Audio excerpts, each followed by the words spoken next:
कौन सा? एक तो फाइंड आउट करना है कि वेलोसिटी रेशियो क्या है, उसके बाद कहता है फाइंड द एफिशिएंसी। दूसरा में हमको एफिशिएंसी ऑफ मशीन पूछना है कि मशीन का एफिशिएंसी क्या होगा, और तीसरा की बात कर रहे हैं, तीसरा कर रहा है कि फ्रिक्शनल एफर्ट लॉस्ट। तो तीसरा है फ्रिक्शनल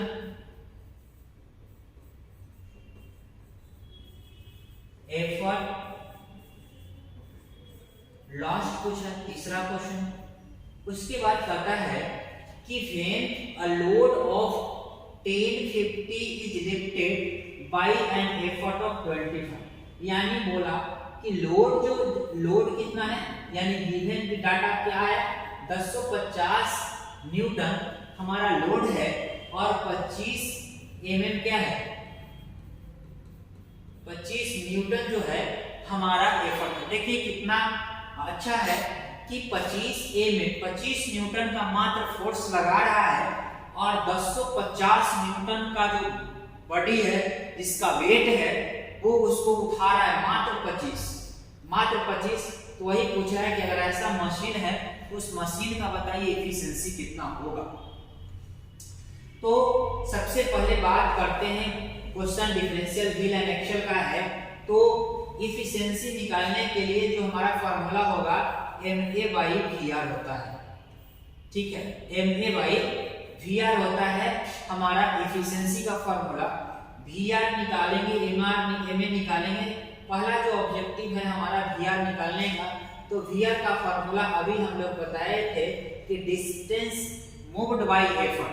तो डिस्टेंस मूव्ड बाय एफर्ट जो हमारा था वो कैपिटल पाई d था। उसके बाद जो डिस्टेंस मूव्ड बाय वेट जो था 1/2 पाई d1 - d2। इसी को जब सॉल्व किए थे तो हमारा 2d divided by d1 - d2 आया, ठीक है। यानी कोई लड़का इसको डायरेक्ट याद करना चाहता है तो करे, ठीक है, अच्छी बात है क्योंकि एग्जाम में आपको ऑब्जेक्टिव भी पूछता है कि velocity ratio of differential wheel and axle का क्या होगा। अगर आपको डायरेक्ट याद रहेगा तो आप तुरंत आंसर कर पाएंगे। तो 2 इंटू कैपिटल जो D है हमारा दिया है 250, उसके बाद D1 जो हमारा है 80 और D2 हमारा 70। इसका मतलब है 500 डिवाइडेड बाय 10 कैंसिल करके हमारा 50। ये 50 जो आएगा ना भैया, ये कोई जो हमारा है यूनिट नहीं होता। मैकेनिकल एडवांटेज और वेलोसिटी रेशियो का कोई यूनिट नहीं होता, ये सिर्फ होल नंबर में होता है। उसके बाद हमें चाहिए, हमको जो चाहिए मैकेनिकल एडवांटेज, ठीक है। मैकेनिकल एडवांटेज बराबर जो हमारा फॉर्मूला होता है कि effort divided by load, effort divided by load. और बताइए एफर्ट को तो P और हमारा क्या W, effort divided by load. तो अब बताएं हमें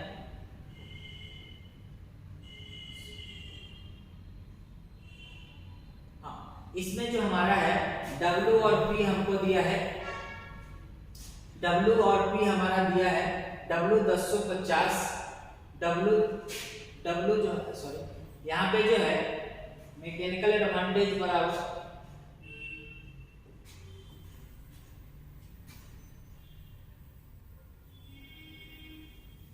मैकेनिकल एडवांटेज का जो फॉर्मूला होता है वो हमारा होता है MA बराबर जो होता है W/P। W/P मतलब होता है लोड बाय एफर्ट, ठीक है। क्या होता है? लोड बाय एफर्ट होता है W/P। और लोड जो हमारा दिया हुआ था 1050 और P हमारा दिया हुआ था 25, ठीक है। इसको कैंसिल करेंगे, काटेंगे तो क्या आंसर आएगा?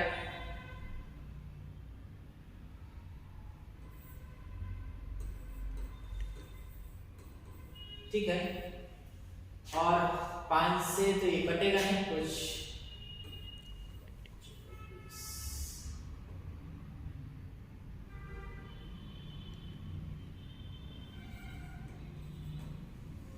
ठीक है। 42.5 अप्रोक्सीमेट आएगा।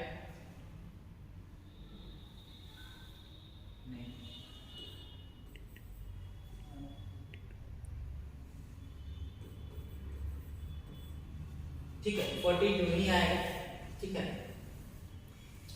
उसके बाद हमारा एफिशिएंसी का जो फार्मूला था, एफिशिएंसी ऑफ मशीन जो होता है वो हमारा FA बाई VR होता है, और MA हमारा पता है कि 40 आया और VR हमें 50 आया था।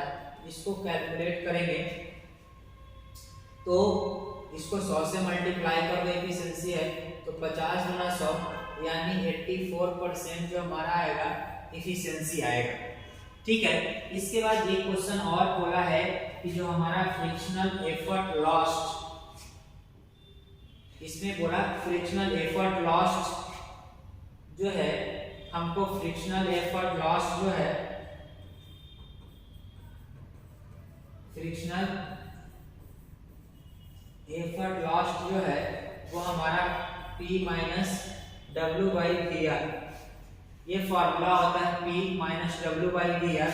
P जो हमारा 25 minus W 1050 divided by VR। VR जो हमारा आया था वो कितना आया था, 50 आया था। ठीक है, VR जो हमारा 50 आया था, एक शून्य से शून्य और 21 25 75 से, यानी जो हमारा 4 जो न्यूटन आएगा हमारा फ्रिक्शनल एफर्ट लॉस्ट आएगा। ठीक है, इस तरह से हम इस क्वेश्चन को करेंगे। अगर हमारा मैकेनिकल एडवांटेज दे रखा है, सॉरी, अगर हमारा डिफरेंशियल व्हील एंड एक्सल है, डिफरेंशियल व्हील एंड एक्सल है, तो अगर capital D, small D, D1 D2 find करना है तो इस तरह से जाएंगे, वेलोसिटी रेशियो का फार्मूला लगाएंगे, वेलोसिटी फाइंड आउट करेंगे, उसके बाद मैकेनिकल एडवांटेज W/P करेंगे, फिर एफिशिएंसी निकालेंगे, और एक फार्मूला होता है फ्रिक्शनल एफर्ट लॉस्ट का P माइनस W/VR, इससे लगाएंगे तो 4 न्यूटन का हमारा आ जाएगा क्या, फ्रिक्शनल एफर्ट लॉस्ट। इसके बाद नेक्स्ट क्वेश्चन जो है करा है कि with a differential wheel and axle, ये भी डिफरेंशियल व्हील एंड एक्सल का क्वेश्चन है जिसमें है एफर्ट ऑफ 6 न्यूटन। ठीक है, एंड एफर्ट ऑफ 6 न्यूटन। तो अभी जस्ट बताए थे कि सबसे पहले गिवन डाटा लिखेंगे। ठीक है, गिवन डाटा लिखेंगे और जिसमें हम लोग एफर्ट के बारे में बात किए हैं तो P बोला है, P कितना, 6 न्यूटन। उसके बाद right the load of 6 Newton, यानी W जो है वो दिया हुआ है 6 न्यूटन। उसके बाद if the efficiency at this load is 80%, अच्छी बात है, एफिशिएंसी दे दिया है कितना, 80%। Find the velocity ratio of the machine, यानी हमको फाइंड करना है क्या, तो फाइंड में पहला लिख लेते हैं velocity ratio. Velocity ratio of the machine find out करना है। If the diameter of the effort wheel is 300 mm, यानी कैपिटल डी कितना दे दिया, 300 mm। उसके बाद determine the difference between the diameter of the axle. ठीक है, डायमीटर ऑफ द एक्सल क्या, determine the difference between the diameter of the axle. तो डायमीटर ऑफ द एक्सल क्या होता है, D1 होता है और D2 होता है, और डिफरेंस फाइंड आउट करना है तो D1 माइनस D2। ठीक है, D1 माइनस D2 हमको फाइंड करना है। उसके बाद कहा है कि if the sum of the diameter of the axle is 280 mm, मतलब ये दे दिया कि D1 प्लस जो D2 है वो अगर आपको दे दिया कितना, 280 mm। ठीक है, तो डिटरमाइन कीजिए तीसरा में D1 भी और दूसरा D2, तीसरा और ये चौथा। ठीक है, ये क्वेश्चन बहुत अच्छा क्वेश्चन है। ठीक है, इस टाइप का क्वेश्चन भी एग्जाम में बहुत पूछता है। ठीक है, इससे रिलेटेड क्वेश्चन या सेम क्वेश्चन भी कभी कभी आता है। ठीक है, सेम का तो कह नहीं सकते, बट इस सेम पैटर्न पे तो क्वेश्चन बहुत उम्मीद करते हैं कि आना चाहिए। ठीक है, अब देखिए थोड़ा सा एनालाइज करेंगे कि आखिर ये D1 माइनस D2 कैसे पहले फाइंड आउट होगा। देखिए, अगर हम बात करते हैं कि W और P दिया है तो W और P में रिलेशन मैकेनिकल एडवांटेज का होता है, तो सबसे पहले मैकेनिकल एडवांटेज की बात कर लेते हैं। अगर मैकेनिकल एडवांटेज की बात करेंगे तो W/P होगा, और W हमारा 60 है और P हमारा 6 है, ये हमारा 10 आ जाएगा। अगर हमको एफिशिएंसी का बात करना है, क्योंकि एफिशिएंसी दे रखा है, तो एफिशिएंसी बराबर हमने फॉर्मूला पढ़ा है MA/VR। अब बताइए इफिशियंसी तो 0.8 लिख सकते हैं, 80% है तो लिख सकते हैं, कोई दिक्कत नहीं। मैकेनिकल एडवांटेज 10 है, बट हम VR को ऐसा ही लिख लें तो कोई दिक्कत का बात नहीं। VR का फार्मूला आपको पता होना चाहिए। अगर डिफरेंशियल व्हील है तो 2D divided by D1 minus D2 आपको पता होना चाहिए। अगर वेलोसिटी रेशियो डिफरेंशियल व्हील का है तो ये बात पता होना चाहिए। अगर ये बात पता है तो क्वेश्चन में कोई दिक्कत नहीं है। इफिशियंसी 0.8 था, बराबर होना चाहिए था कितना का, मैकेनिकल एडवांटेज हमारा आया था 10 divided by 2 D1 minus D2। ठीक है, 0.8 10 divided by 2D divided by D1 minus D2। ठीक है, अब देखिए अगर हम बात करते हैं ये 2 से 5 मरतबे कट जाएगा और D1 माइनस D2 बराबर हम लिख सकते हैं 5 डिवाइडेड बाई 0.8। ये पॉइंट हटाने के बाद ऊपर 10 दे दे। ठीक है, अगर ये 4 कटेगा तो ये 5 कटेगा, 25/4। ठीक है, ये 25/4 कुछ आएगा D1 माइनस D2 से। ठीक है, अब ये बताइए 6 तो कटेगा नहीं, 5 मरतबे कटेगा तो 5 चौक का 20। ठीक है, अगर 4 से कटना है ना, 5 चौक का 20, हाँ 6 चौक का 24 से कट जाएगा। ठीक है, 6 चौक का 24 0.1 आएगा, 0.0 6.25 लगभग आएगा। ठीक है, अब है कि जो हमारा अब हम D1 माइनस D2 जो आया, दोनों का डिफरेंस हमारा जो आया D1 माइनस D2, ये हमारा आया 6.25। ठीक है, अब D1 प्लस D2 सम दिया हुआ है। D1 प्लस D2 जो है हमारा 280 लगभग दिया हुआ है, 280। हाँ लगभग D1 प्लस D2 जो है हमारा 200, सॉरी गलती की हम यहाँ पे, हमने यहाँ पे छोड़ दिया, गलती किया यहाँ पे। ठीक है, अब देखिए हम एफिशिएंसी बराबर होता है MA/VR। ठीक है, और हमारा VR जो हो जाएगा वो मैकेनिकल एडवांटेज हमने कैलकुलेट किया 10 डिवाइडेड 0.8। ठीक है, गुना 10 यानी 100/8। ठीक है, ये जो हमारा आ जाएगा 50/4 25/2। ठीक है, यानी 12.5 हमारा वेलोसिटी रेशियो आएगा।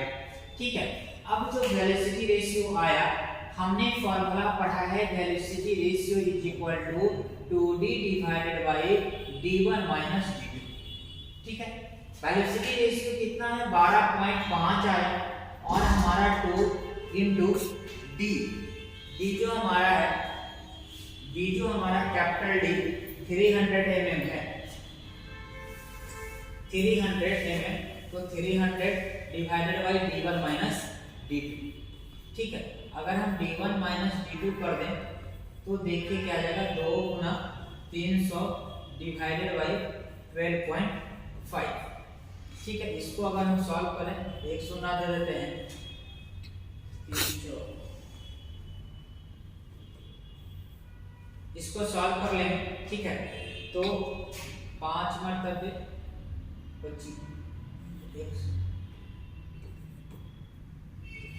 25 बचे और 2 बचे।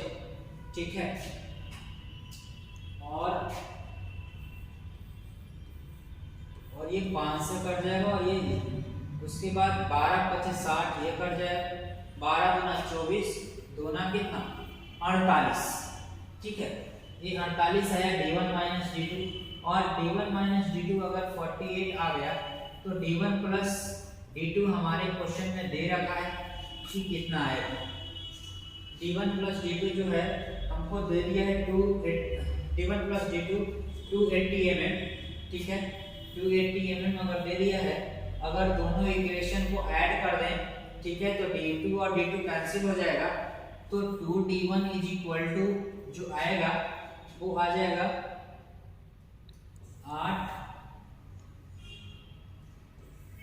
328, ठीक है।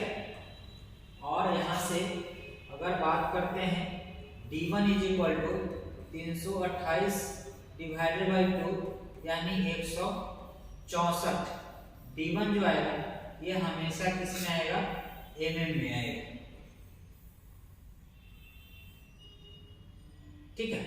उसके बाद अगर हमारा d1 माइनस d2 जो है हमारा है 48 और इसमें d1 का वैल्यू हमारा आ गया 164 minus d2 is equal to 48, so d2 is equal to हम निकाल सकते हैं 164 माइनस 48, ठीक है। अगर 48 घटाएंगे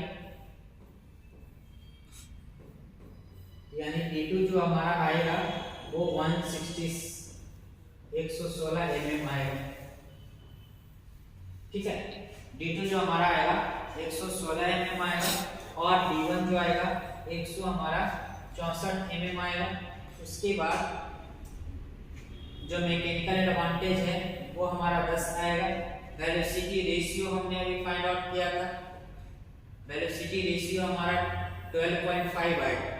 इतना हमारा क्वेश्चन में फाइंड आउट करना था, mechanical velocity ratio d1 d2 और एफिशिएंसी से रिलेशन हमने फाइंड आउट कर लिया, ठीक है। अभी ये जो लास्ट क्वेश्चन है, ठीक है, डिफरेंशियल व्हील एंड एक्सल का दो वैरायटी का क्वेश्चन हो गया। तीसरा कर रहा है कि in a differential wheel and axle the diameter of the effort wheel is 400 mm। तो आप देखिए जो गिवन डाटा लिखा है उसमें हम लोग जो एफर्ट व्हील का डायमीटर कितना हमने लिखा, 400 mm लिखा, क्योंकि बोला है व्हील तो capital D। The radii of the axle are, radius दे दिया है तो एक होगा r1 और एक होगा r2, यही प्रैक्टिस किया गया है। जनरली जो स्टूडेंट होता है ना वो d1 d2 पे ज्यादा कंसंट्रेट होता है कि नहीं d1 d2 ही दिया है, मगर इस क्वेश्चन में यही ज्यादा है कि यहाँ पे रेडियाई करके लिख के दिया है। एग्जाम में स्टूडेंट क्या करते हैं कि रेडियस को डायमीटर समझ लेते हैं और वो सॉल्यूशन करके चले आते हैं और उनको लगता है कि हमने सही कर दिया है, बट वहाँ पे वो गलती करते हैं। इसीलिए जब भी आप एग्जाम में बैठें तो क्वेश्चन को दो बार कर लें ताकि आपको गिवन डाटा और उसका सॉल्यूशन गलत ना हो पाए। इसीलिए यहाँ पे दिया है कि रेडियाई ऑफ द एक्सल 150 और 100, 150 यहाँ पे r जैसे d1 हमारा बड़ा होता था उसी तरह से r1 बड़ा होगा और r1 बड़ा होगा तो 150 mm लिखेंगे और r2 जो होगा अगर तो हम लोग 100 mm लिखेंगे, ठीक है। उसके बाद कहा है कि the diameter of the rock is 10 mm, ठीक है। तो जो रॉक होता है उसका भी डायमीटर हमने लिखा है कितना, 10 mm। Find the load which can be lifted by an effort of 20 Newton। मतलब हमको फाइंड करना है, तो फाइंड लोड बोला तो W बराबर वाट, when P बराबर 25 Newton. Assuming the efficiency of the machine is 84%, यानी efficiency of जो मशीन है वो 84% दिया हुआ है। आपको फाइंड आउट करना है कि अगर मशीन का एफिशिएंसी 84% है तो बताइए कि 25 न्यूटन अगर हम एफर्ट लगा रहे हैं तो कितना लोड वो लिफ्ट कर पाएगा इसके लिए, ठीक है। जब भी होगा अगर क्वेश्चन में दिया है कि रोप का भी डायमीटर आपको अगर ऐड करना है तो वहां पे जो रोप का क्या दिया था, डायमीटर ऑफ रोप दिया है, डायमीटर ऑफ अगर रोप दिया है तो उस रोप के डायमीटर को कंसीडर करना है, तो सारा वैल्यू चेंज हो जाएगा। यही इस क्वेश्चन में, बाकी फार्मूला तो सेम रहेगा। जैसे देखिए अगर D है तो हम फॉर्मेट में लाते हैं जो हमने पढ़ा है, तो कैपिटल D के फॉर्मेट में है तो कैपिटल D कोई दिक्कत नहीं करेगा, कैपिटल D हम रखेंगे। R1 हमारा फॉर्मेट का चीज नहीं है, हम लोग उसको D1 में लिखते हैं और हमको पता होता है कि डायमीटर दुगना रेडियस का होता है, यानी इसको हम लोग 300 mm लिख सकते हैं। उसी तरह से R2 की जब बात करेंगे तो यहाँ पे D2 होगा और D2 हम लोग 200 mm लिख देंगे, ठीक है। उसके बाद डायमीटर ऑफ द रोप है तो इसको हम D मान लेते हैं, सिंपल D मानते हैं और इसको 10 mm लिख देते हैं। इफिशिएंसी जो है ये हमारा 84% हो गया। अब जो है, अब हम जो फॉर्मूला लगाएंगे ना, वो जो रटे हैं या समझे हैं दो ही काम करेंगे, या तो रटेंगे नहीं तो समझेंगे। तो जो समझ के रखा है या रट के रखा है इसी फॉर्मेट में है, मगर थोड़ा सा यहाँ भी ट्विस्ट है कि आपको पहले वाले क्वेश्चन में ये रोप का डायमीटर नहीं दिया। अगर क्वेश्चन में रोप का डायमीटर देगा ना तो हम लोग उस रोप के डायमीटर को व्हील के डायमीटर और एक्सल के डायमीटर में ऐड करेंगे। तो न्यू जो हमारा डायमीटर होगा, न्यू जो D होगा वो हमारा 400 प्लस का 10 कितना आ जाएगा 410 mm। मगर यहाँ पे हमको बोला है कि कंसीडर करना है, हमको बोला है कि कंसीडर करना है क्या, रोप का डायमीटर। उसी तरह से D1 की जब बात करेंगे तो 300 प्लस का 10 310 mm। उसी तरह से D2 जो हमारा हो जाएगा 200 प्लस का 10 बराबर 210 mm, ठीक है। सब में ऐड हो गया। क्यों ऐड हो गया? क्योंकि यहाँ पे रोप का डायमीटर कंसीडर करने के लिए कहा गया है। अगर इसी क्वेश्चन को अगर हम सोचें कि without considering the diameter of rope तो हम लोग इसके भी कैलकुलेशन कर सकते हैं। क्वेश्चन में अगर यहाँ पे लिख दिया होता कि neglecting the consideration of the rope diameter तो इसका काम नहीं करते, मगर दिया है तो कंसीडर करना पड़ेगा। अब हमको क्या फाइंड करना होता है, W, ठीक है। अगर W फाइंड आउट करना होगा तो सबसे पहले बात कि इफिशिएंसी हमको अगर दिया है तो इफिशिएंसी का फार्मूला होता है mechanical advantage divided by velocity ratio. अब ये तो 0.84 दे रखा है। अब मैकेनिकल एडवांटेज जो होता है W/P होता है और वेलोसिटी रेशियो की हमको निकालना है। अब देखो इसी को अगर लिखना चाहते हैं तो W/P × VR लिख सकते हैं, मैथमेटिक्स में अलाउ है ऐसा लिखना। अगर W को अगर निकालना है, इसीलिए अगर W बराबर हम लिख दें 0.84 × P × VR, ठीक है। अब उसके बाद अब VR का काम करना है। VR का अगर डिफरेंशियल व्हील एंड एक्सल है तो वेलोसिटी रेशियो का फार्मूला आपको पता होगा 2D minus D1 minus D2। ये आपको रटे होंगे या समझे होंगे, दोनों काम किए होंगे। तो अगर ये 0.84 हो गया इनटू क्या हो गया P into VR 2D divided by D1 minus D2। उसी तरह से आगे बढ़ाएंगे 0.84 इनटू P हमको देखना होगा कि P कितना है। P जो हमारा दिया है 25 न्यूटन दिया है, तो 25 इनटू 2 कर देंगे divided by D1 minus D2 2D करती है D, ये दो इसके साथ नहीं,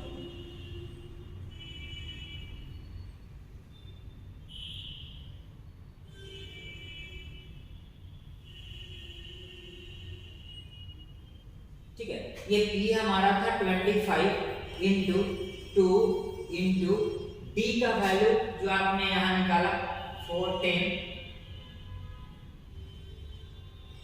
ठीक है। D का वैल्यू कैपिटल D का 410 और एक है 310 माइनस 210। देखिए D1 माइनस D2, D1 310 है 20 नहीं 310 और 210। इसको और आगे बढ़ाते हैं तो इसको लिख सकते हैं 0.84 इंटू 25 इंटू 2 इंटू 410 और इसको अगर 3 में से 2 गया तो इतना लिख सकते हैं कि नहीं बोलो? ठीक है, अगर इतना लिखेंगे तो 25 दूना 50 दूना 100 और इसको कैंसिल करेंगे तो 205, ठीक है, और 205 को मल्टीप्लाई करेंगे 0.84 से, 0.84 को 0.84 से मल्टीप्लाई करेंगे, यही जो हमारा W इतना न्यूटन क्या होगा, लिफ्ट करेगा लोड, ठीक है, इतना जो लोड होगा वो हमारा लिफ्ट करेगा with the help of effort applying 25 Newton, ठीक है। ठीक है, अगर मान लो जो अगर ये 1 होता तो 205 मतलब 200 से 5 180 70 के रेंज में जो भी डाटा आएगा, यानी सोचो कि 180 ही मान लेते हैं तो 180 न्यूटन को उठाने के लिए मात्र 25 जो हमारा है 25 न्यूटन का एफर्ट लगाना पड़ रहा है, ठीक है। इस तरह से जो है हमारा डिफरेंशियल व्हील एंड एक्सल का कॉन्सेप्ट, ठीक है, प्रैक्टिकल एप्लीकेशन और उससे रिलेटेड क्वेश्चन जो सेमेस्टर एग्जाम में आता है, ठीक है, वो सारा चीज आपको कंप्लीट हो गया। इस वीडियो को आप एक बार देख लें और आपको जहां से क्वेश्चन बनाने का इच्छा हो बनाइए, सारा क्वेश्चन बनेगा। अगर नहीं बनता है तो आप हमारे YouTube चैनल पे कमेंट कर सकते हैं, डाउट हो तो आप उसी पे कमेंट करके पूछ सकते हैं, आपका रिप्लाई दिया जाएगा। धन्यवाद। और अगर आप पॉलिटेक्निक कॉलेज में पढ़ रहे हैं तो इस वीडियो को ज़्यादा शेयर करें ताकि जो हमारे स्टूडेंट बाहर से हैं, मतलब जहाँ पे पढ़ाई नहीं हो पा रहा है या फिर घर पे किसी तरह से दिक्कत है, तो इस सुविधा का लाभ उठाएं और वो भी पढ़ सके, ठीक है। और ज़्यादा से ज़्यादा आप इसको शेयर करें ताकि जो ना सीख पाए हैं वो भी सीखें, ठीक है। बाकी हम अगले वीडियो में जो हमारा नेक्स्ट टॉपिक होगा इसमें सिस्टमैटिक चल रहा है, ये यूनिट 5 है इंजीनियरिंग मैकेनिक्स का, जो सबसे ज्यादा इंपॉर्टेंट है। अगर इसको आप कर लेंगे तो 5 से 10 नंबर कंफर्म है, मिनिमम 5 नंबर, और लक अच्छा रहा तो 10 नंबर आपको इस चैप्टर से आ जाएगा, ठीक है। 10 मार्क्स मिनिमम 5 मैक्सिमम 10 तक जाता है। अगर 2 क्वेश्चन आ गया तो 10 नंबर, एक क्वेश्चन तो कंफर्म ही होता है कि आएगा, तो 5 नंबर कंफर्म है और इजी वे में है, एकदम आसानी से आपको आएगा, इसमें गलती होने का चांस भी नहीं होता है। इसलिए आप इस चैप्टर को आज मजबूत करें ताकि आपको दिक्कत ना हो। धन्यवाद।